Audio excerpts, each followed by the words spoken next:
because today we are going to start up with a very important and a very interesting topic, because in our previous sessions we have already covered up with the chemistry. Okay, so now today we are going to study the metabolism, because this is how we are learning, because last time we had followed the same pattern.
Good evening, Reddy. How are you doing? So today, is my voice audible to all of you and the screen visible? So that without wasting any time, we will just start up with the class. Yeah, Reddy, is it clear? Voice is audible, beta? Yeah, good evening. Yeah, good evening. Yeah. So, in our previous sessions, we had started up with what? We had started up and we finished up with the chemistry of amino acids and proteins. And I told you that everything good. Okay, chalo, thank you so much. Then we can quickly start up, right? So, what I told you, beta, amino acids combine to form the proteins. Right. So whenever we talk about the metabolism, good evening, Shakil. So today we are going to start up with the metabolism. Okay. So again, to start with, I just want to tell you people one very important thing, that this metabolism same is like anabolism and catabolism. So I told you in carbohydrates also, जैसे carbohydrates we tell them as the universal sources of energy. Okay, and proteins are what? Proteins are basically required for the growth of the body, to increase the muscle mass, so they are related with that. Then we discussed about certain biological important peptides. I told you about creatine and creatinine. Creatinine is a very, very important component and a diagnostic tool to check whether our kidneys are working fine or not. And creatinine is derived from creatine. What is creatine? It's a tripeptide, right? So we can say that anabolism is occurring in the well-fed state. So well-fed state may all the things will be involved in making the proteins, right? And whenever the body requires energy, they will be broken down to form amino acids, which will give energy to us. Then in the session, I told you about the metabolism, classification as per their metabolic fate. That is very important, which we are going to discuss in detail here. So first of all, let me just quickly write anabolism, fed state, and catabolism, fasting or starvation. Because fasting or starvation are more or less the same. The only difference is that prolonged fasting is starvation. Say after 2 days, if we have not eaten anything, after 2 days, starvation will start. And basically, during starvation, the proteins will start breaking down to give energy, because body is already starved. Getting my point? Up now, see here what happens is proteins are synthesized, proteins are broken down. So our main hero here remains the amino acids. Jaise there the main hero was glucose, Here the main hero are the amino acids. So we get them from the diet, right? Non-essential ones are the ones which can be synthesized as such, and essential we will get from the diet. And what is the fate of these amino acids? These amino acids are basically going to form the porphyrins in the body. Very, very important. Porphyrins means heme, which is an iron porphyrin which is synthesized from the amino acids. Similarly, amino acids are required for the synthesis of purines and pyrimidines, which we know they are the molecular basis of inheritance, or they are the building blocks of DNA and RNA. So many important things are synthesized by these amino acids, and these amino acids are degraded also.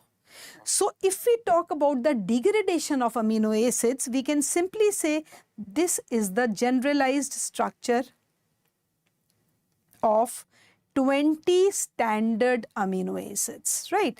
I told you that this structure remains the same in all the 20 standard amino acids.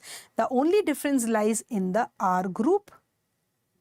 So whenever we study the metabolism, we study as per nitrogen skeleton and as per carbon skeleton.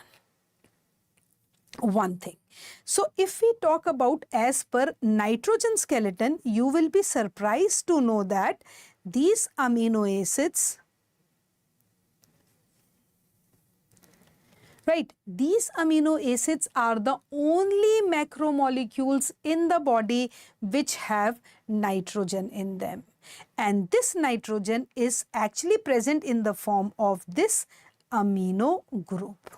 You know, and this amino group moves in the body in the form of ammonia, right? And this is removed from the body. See, moved and removed. It is removed from the body in the form of urea. So if I ask you, from where urea is coming? So urea is coming from the degradation of the amino acids, right? So you can say direct intake of amino acids or direct intake of proteins is directly proportional to the amount of urea secreted from the body, because हम लोग क्या हैं? We all are ureotelic organisms. Okay, and if we talk about the normal concentration of urea, it is 25 to 40 milligram per DL, milligram per 100 ml of blood. Clear? So, or I can say that since nitrogen is involved here, good evening. Yeah.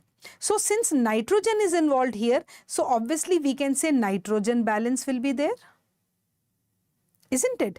Jaise I discussed about the regulation of blood glucose, there also I mentioned that rate of input of glucose is equivalent to the rate of output of glucose. So here nitrogen balance will be there, which means that whatever rate of factors which are giving rise to nitrogen, they should be equivalent to the factors which are taking this nitrogen. Okay, so this nitrogen balance is 0 in a healthy individual. Obviously it will be 0 when synthesis will be equivalent to the breakdown. Whatever amount of this is synthesized, it has to be equivalent to the breakdown. Right? Nitrogen balance will be positive. It will be positive. Where it will be positive?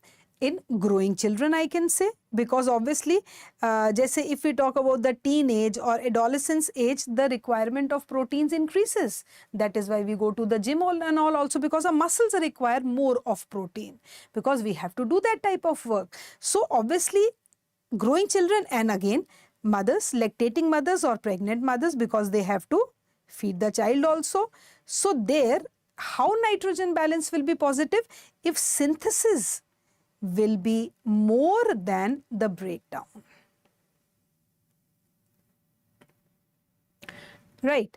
And if we talk about negative nitrogen balance, negative nitrogen balance will be in terms of any injury. If any injury takes place, in diabetes mellitus, in starvation, because what is happening here is the synthesis is less than the breakdown. Or breakdown is more than the synthesis. So this is what is your nitrogen balance. And this nitrogen balance wholly solely comes from the amino acids and proteins. Clear? Okay, so how do we study the metabolism? We study the metabolism first of all as per this carbon skeleton, which I have shown to you, that carbon skeleton which will be defined in terms of the nitrogen balance. Right? And second way of studying the metabolism is as per carbon skeleton, because carbon is also there in the form of carbon dioxide, and I have told you that amino acids are amphoteric substances, or they are the ampholites, means they can behave as an acid as well as a base. Clear? So if we talk about as per nitrogen skeleton, I can simply say that they are classified into 3 types. Alright, glucogenic, very, very important. Ketogenic, again very, very important. And some behave as both, means glucogenic as well as ketogenic. And how many standard amino acids are there? There are 20 standard amino acids. So out of those 20 standard amino acids, we can say that 2 are ketogenic, right? Then 4 are glucogenic and ketogenic. So 4 plus 2, 16. So rest 14 will be, yes, very good, ready. 14 will be glucogenic. Up coming over to the example, this is very, very important again. If we talk about ketogenic first, देखो genic means beta synthesis, okay? Yes, very good, ready.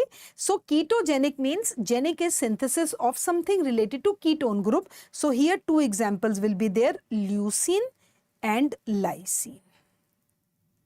Okay, and in terms of the hierarchy, if we have to classify out of leucine and lysine which is most ketogenic, that is leucine. So leucine is most ketogenic than lysine. Okay, if we talk about both, for this you have to remember this mnemonic pit. Okay, pit, where you throw the garbage basically. So P stands for phenylalanine, I stands for isoleucine, T stands for tyrosine, and this T stands for tryptophan. Clear? And rest of the 14 are, yes, very good beta, ready, yes. And rest of them will come under glucogenic. Clear? And under glucogenin, alanine is the one which is most potent. Otherwise, there are so many other amino acids also which will be glucogenic. Clear? So this is as per carbon skeleton. Now how we are going to study now? We will be taking up each and every single amino acid. Okay, we will discuss that what are the important products synthesized by them. They are going to synthesize the important products, and once their function is over, they will be degraded into, some soluble compounds which will be excreted from urine. So this all we are going to cover up now when we are discussing the metabolism. Right? So first of all, we will be discussing the metabolism as per carbon skeleton. Okay, I'll just highlight the other one also so that you won't find any problem in understanding as per carbon skeleton. So you can say ketogenic is there, glucogenic and ketogenic is there, and glucogenic. Right. So first of all, we are going to study as per nitrogen skeleton. Ab now see, it's not a child's play कि this amino group will just come out and it will walk out from the body. No, it has to follow a protocol. It has to follow certain important steps to be converted into urea also. So what are those steps? As per nitrogen skeleton, I'll just write the structure again. This amino group, okay, this will first of all transfer the amino group. So we call it as transamination. Right? After that, this amino group will be removed by a process known as deamination. And de means removal. And once this amino group is removed, it cannot move in a free form. That also I'll tell you the reason why it cannot move from the free form, because this process is occurring everywhere.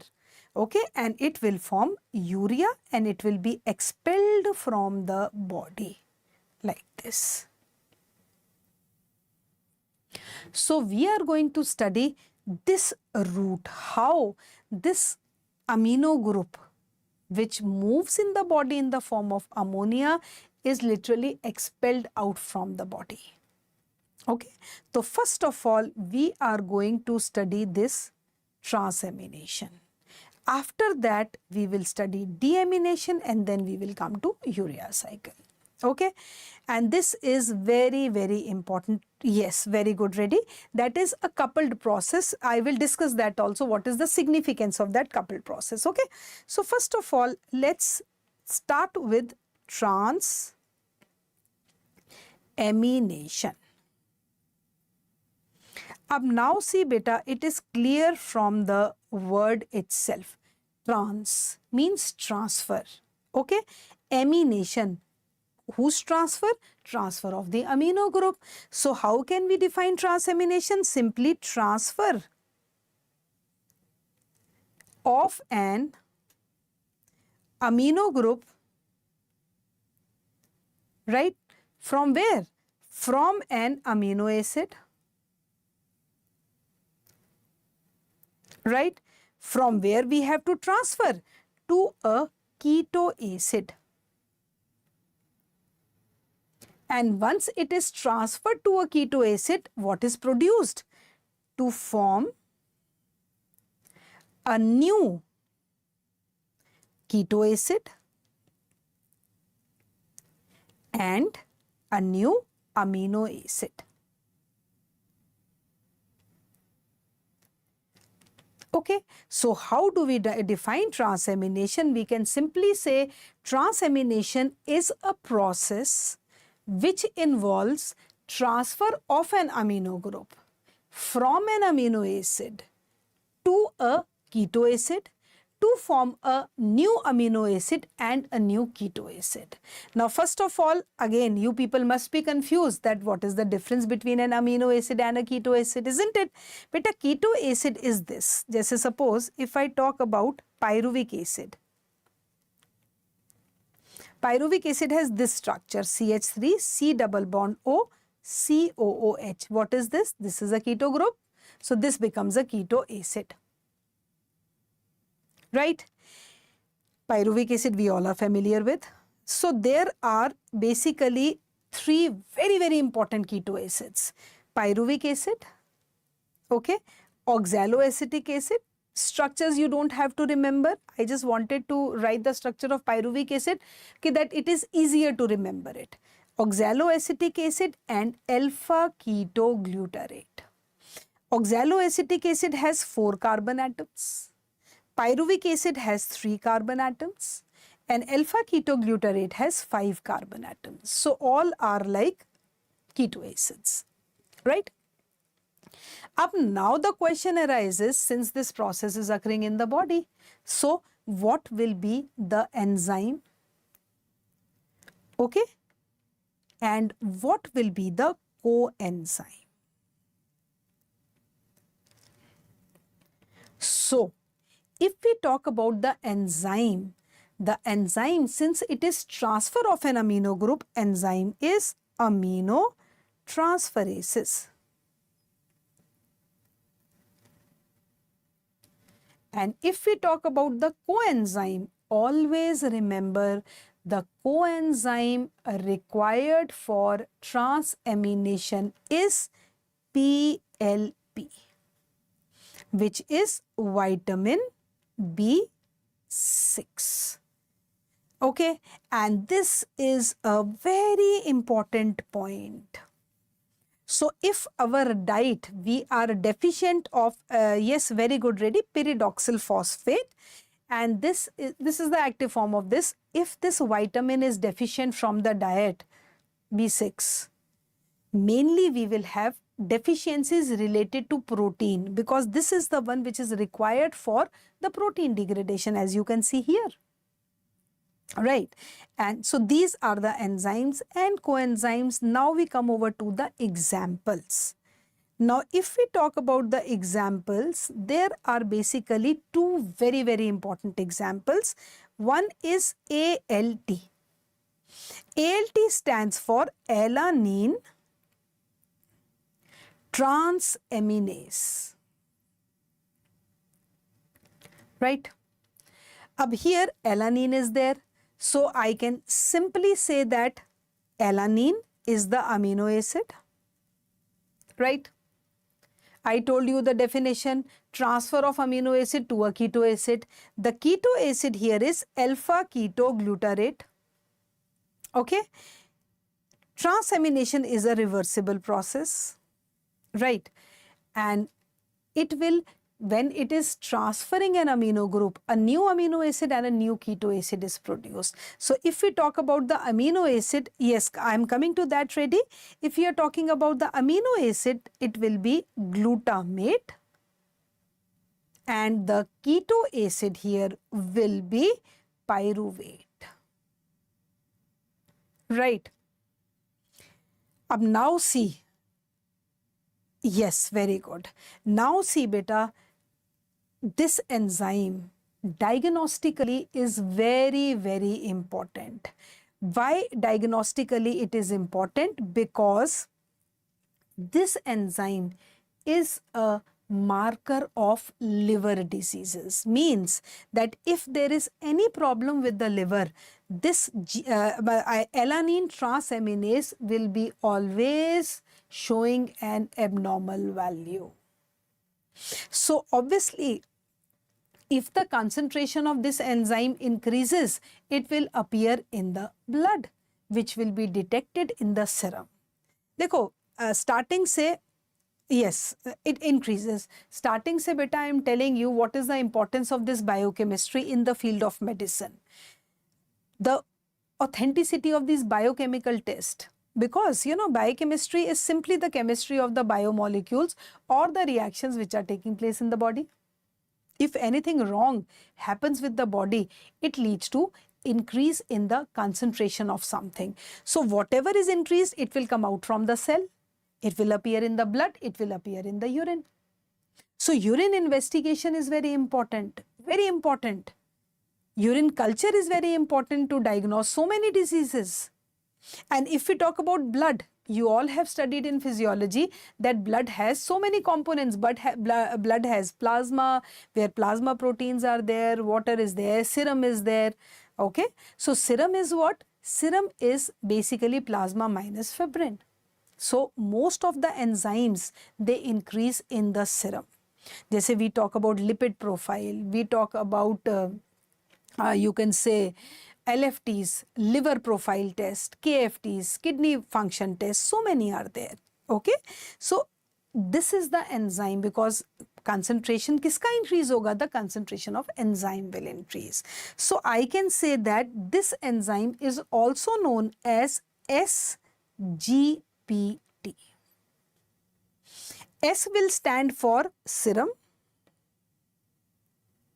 right? G will stand for glutamate. So glutamate, pyruvate, transaminase. And the most important thing is it is a marker for liver diseases.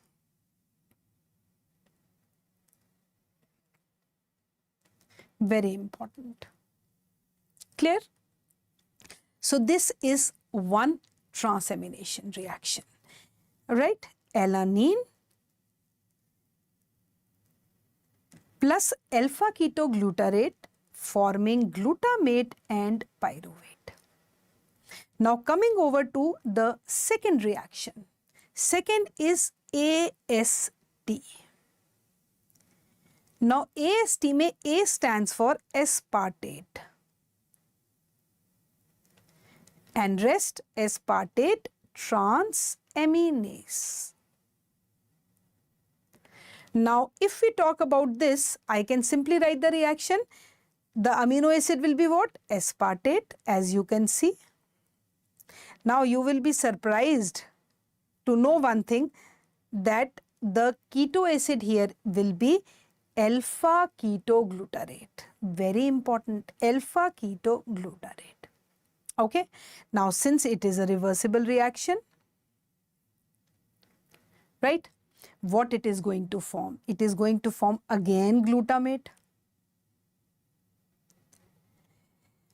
Yes, very good, ready.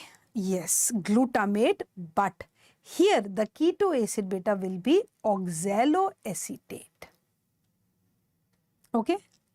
Now if I talk about in terms of serum, can I write it like this? Serum GOT, just like GPT GOT, where G will stand for glutamate, O will stand for oxaloacetate, and rest is like transaminase.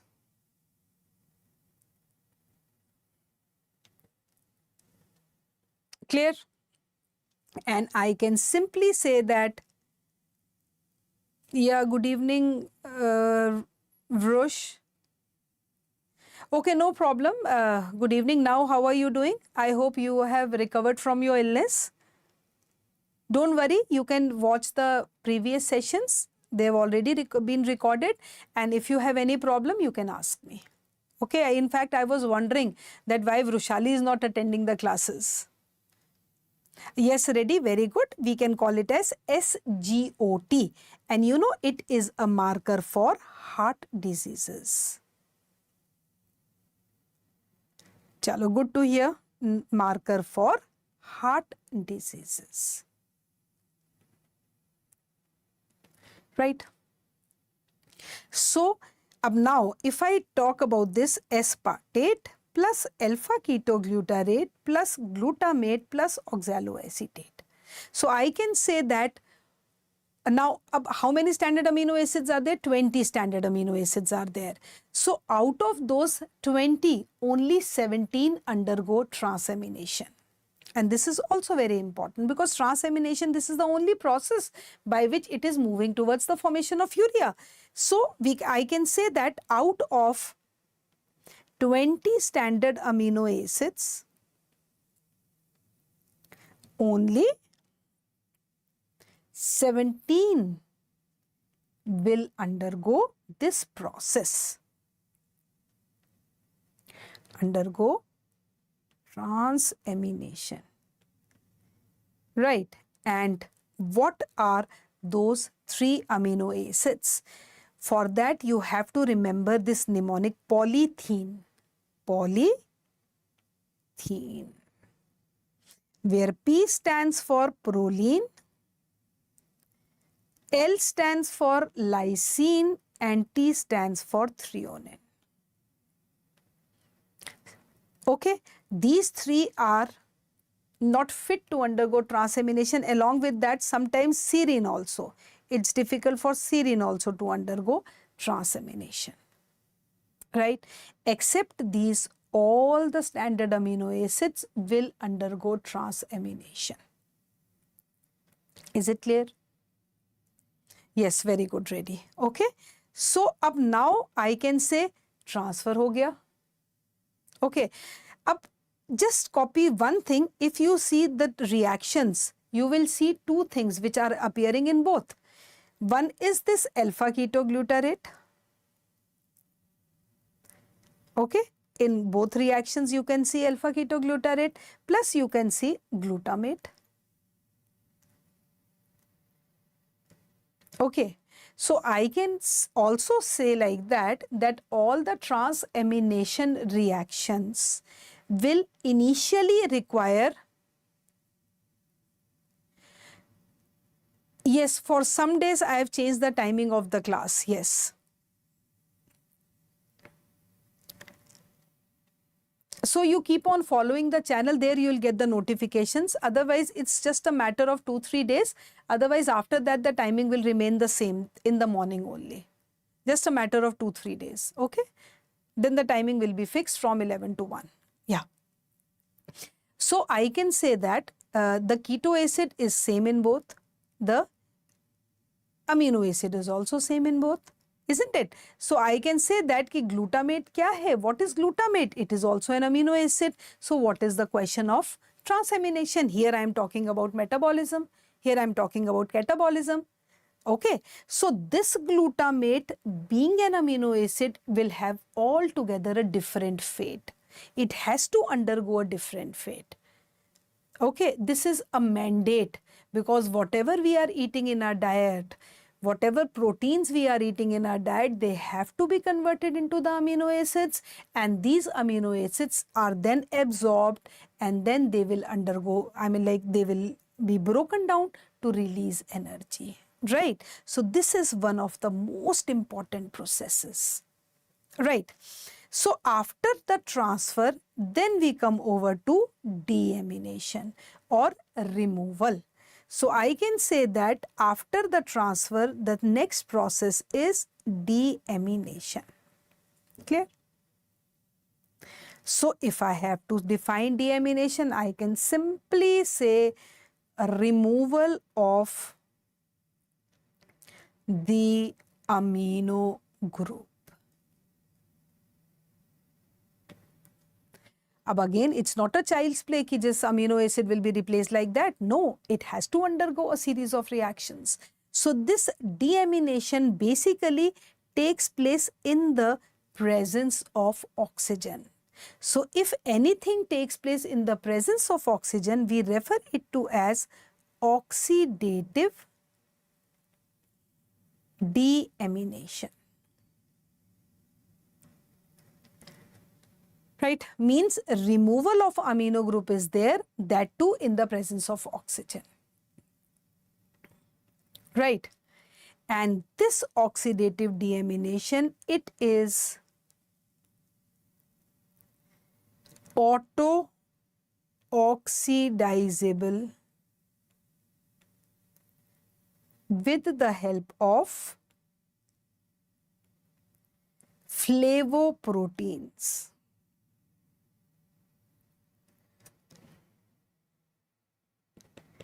Oxidative deamination, it is auto-oxidizable with the help of flavoproteins. Now coming over to this, again I will go to the basics, again I'll go to the chemistry. Okay, just go back to carbohydrate chemistry.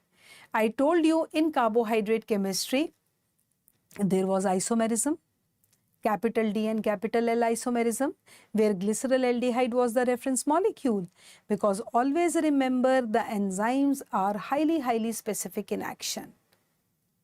Okay, if an enzyme has to act on alpha, it will act only on alpha, it cannot act on beta. Similarly, if any enzyme has to act on D, it will act on D, it will never act on L. Let's say if we talk about glucose, I told you glucose is most stable in D form. And how we say glucose is in D form? When the OH group is on the right hand side, that to 5th carbon atom. So here also same thing happens. Okay, there the reference molecule was glyceraldehyde. Here the reference molecule is alanine. Molecule is alanine, not glycine. Why? Because alanine has this type of structure, HR, NH2, COOH. So if I am writing glycine, suppose, so glycine is having HH here. Okay, so it is going to form a superimposable mirror image, or I can say it does not have a, this is glycine, hai na? Glycine lacks a chiral carbon atom. That is why glycine is optically inactive also. Okay, so here we write this becomes alanine. And now alanine mein you can say all the 4 carbon atom, all the substituents attached to this carbon atom are different. So this is your optically active one. Now see, if we are going to form a mirror image, the mirror image also will be non-superimposable like this. HCH3. So what we say is, if amino group is on the right hand side, it becomes D-alanine. And if amino group is on the left hand side, it becomes L-alanine. Right? Why it is different? Because L-alanine, या amino acids which are in L conformation, they are more easily digested, absorbed and excreted from the body. Okay, so if we talk about oxidative deamination, the amino acid will be in L form. Always remember, right? So we always write L amino acid. Or L amino acid, what is it? When the amino group is on the left hand side, because R group will vary. Okay, so this L amino acid will undergo oxidation in the presence of enzyme oxidase. So L amino acid oxidase. And you know this L amino acid oxidase is a most prevalent enzyme than D, right? So now what happens is this L amino acid will be converted into a unstable form like this. If I am writing something in square brackets, that means it is unstable, right? Unstable means it won't stay in this for a longer time, and immediately it will remove this amino group and it will be converted into keto acid. Obviously, because amino acid, if you donate the amino group, it will be converted into a keto acid. Right. I have used the term here. It is auto-oxidizable with the help of flavoproteins. Now, what is this beta? It is like auto-oxidizable means here FMN will be used. Flavin mononucleotide, which will be converted into FMNH2, which is coupled. It is coupled to the degradation of hydrogen peroxide like this. So this is auto-oxidizable. And always remember, whenever we talk about L-amino acid, it will undergo oxidative deamination in the presence of enzyme L-amino acid oxidase. Is it clear? Is it clear, beta?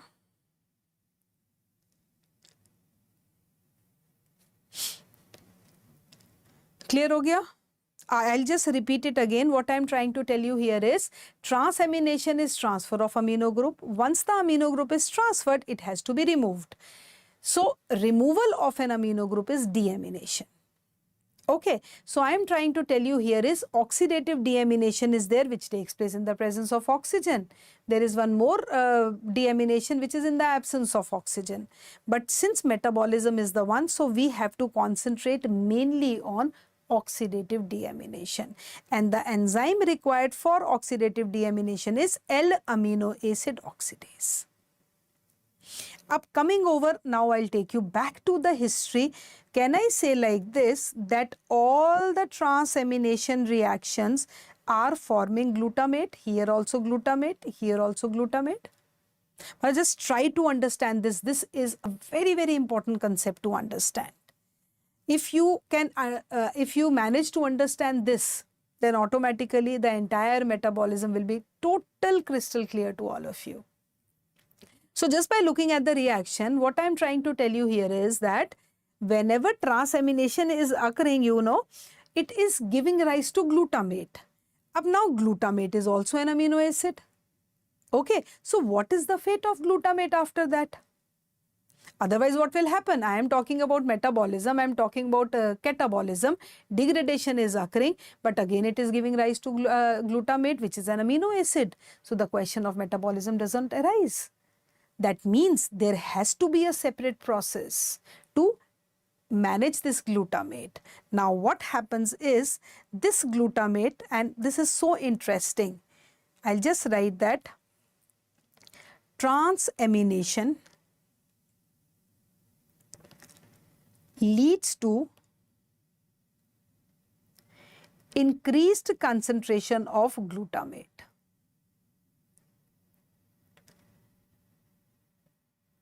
Right. Transamination will lead to increased concentration of glutamate. Now this glutamate is an amino acid. It has to do both the processes. ये क्या करेगा? It will transfer and remove the amino group.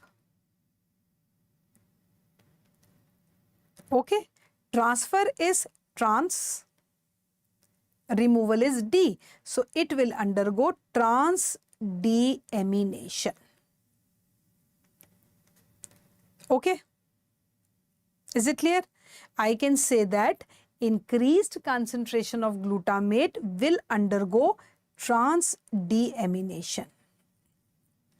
So basically it will undergo a coupled process. Why coupled? It has to immediately transfer and remove. Now the question arises here, fine, it can transfer, it can remove also, but tragedy is this reaction can take place only in the presence of oxygen.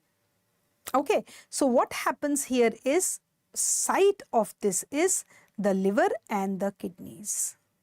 Liver and kidneys. And this glutamate, this will be the reaction, this glutamate in the presence of enzyme, here enzyme will be different. This is what you have to remember.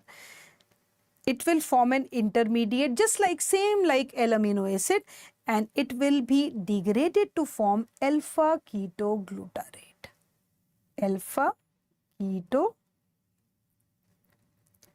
glutarate. And here this amino group will be given out.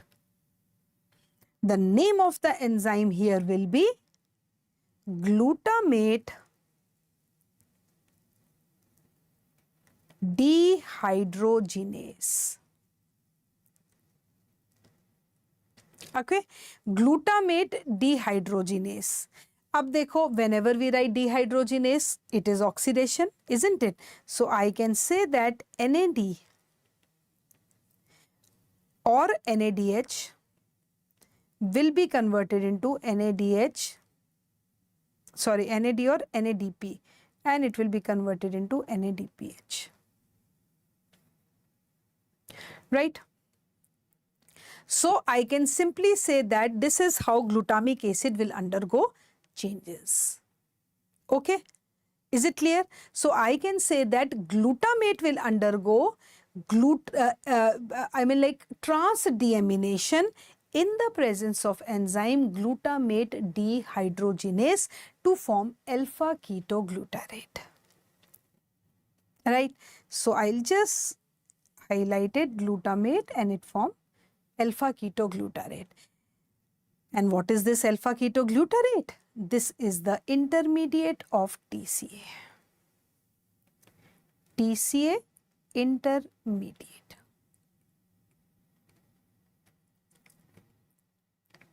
Getting my point? So if I have to just summarize this, can I say like this, that oxidative deamination,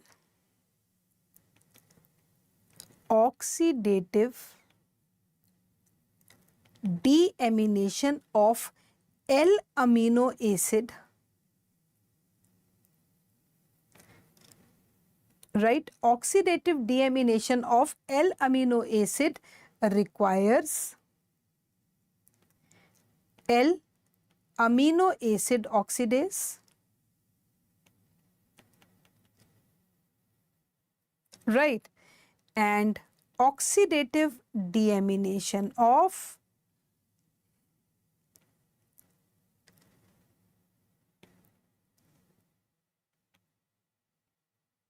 glutamate will require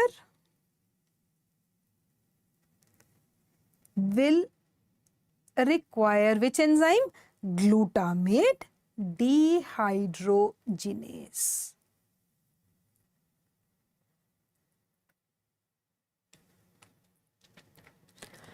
Right. So I can simply say that first amino group is transferred.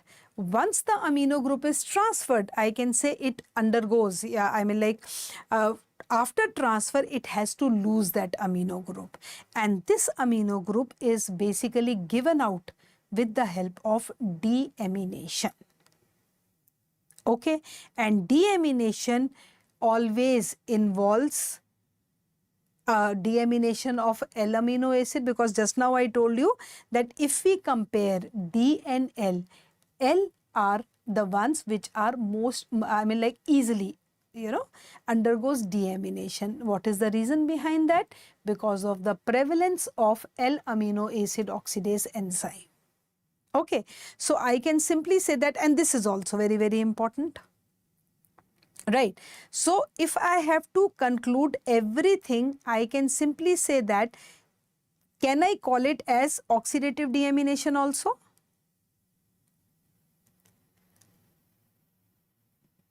Yes or no? Can I call it oxidative deamination, beta? बोल सकते हैं ना इसको? We can call it, no? See, transamination is a different process. Deamination is a different process. If we are talking about deamination of a generalized amino acid, the enzyme is L-amino acid oxidase.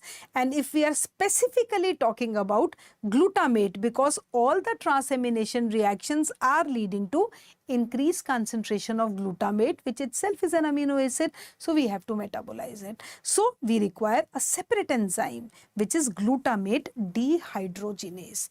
And the most important thing is it requires NADH or NADP. Also, because since it is oxidation. So I can simply say that if we talk about alanine, right, alanine will always give rise to a keto acid, which is pyruvate. And since transamination is reversible, so can I say that if alanine is converted to pyruvate, pyruvate can also be converted into alanine? Right, and that is what you studied in Cahill's cycle. Very, very important, ready for FMG point of view also. So alanine can be converted to pyruvate, pyruvate can be converted into alanine, and then you can say glucose is produced. Okay, if we talk about aspartate, aspartate can be converted into oxaloacetate. Right, and then the third one is your glutamate, and glutamate is being converted into what? It is being converted into alpha-keto glutarate. Now, if we talk about all the three processes, we can say that an amino acid can easily be converted to a keto acid, right, between alpha-keto glutarate and glutamate. This is the summary. And ultimately what we are getting is, we are getting this amino group, okay, which is coming out in the form of ammonia. Now the question arises, the most important thing here is that if ammonia is there, always remember beta, it cannot move in a free form, never. Very, very important. This ammonia or this amino group which is released, it can never move in a free form. Okay, now what is the reason behind that? Okay, so if I tell you biochemically what is the reason, now I'll just ask you one thing, that amino acid, when it is losing ammonia or amino group, it is being converted into what? My question is, when amino acid is losing its amino group, it is being converted into what?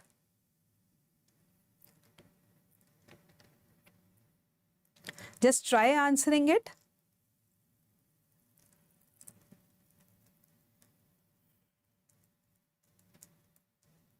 When amino acid is giving its amino group, it is forming what, beta? Yes, ready, Vrushali. Yes, Tanish. So many are there today in the class. Answer, beta. The answer is already here. See. Chalo, yahan pe I'll just show you. What is it? This is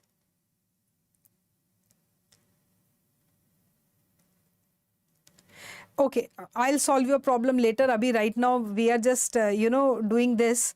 So let me just finish up with this lecture. Then I will resolve your problem. Okay. So the question is, what I am trying to tell you here is, beta, when amino acid is losing its amino group, isn't it being converted into keto acid? Yes or no?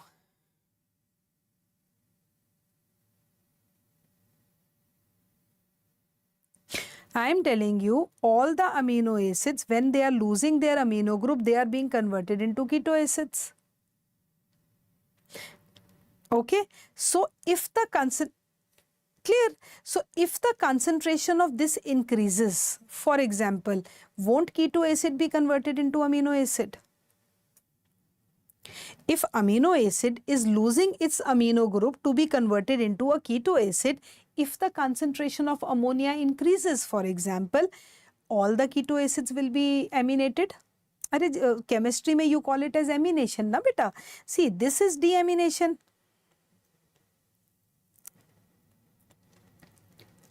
And this is amination. Clear? So if the keto acids are animated, what will happen?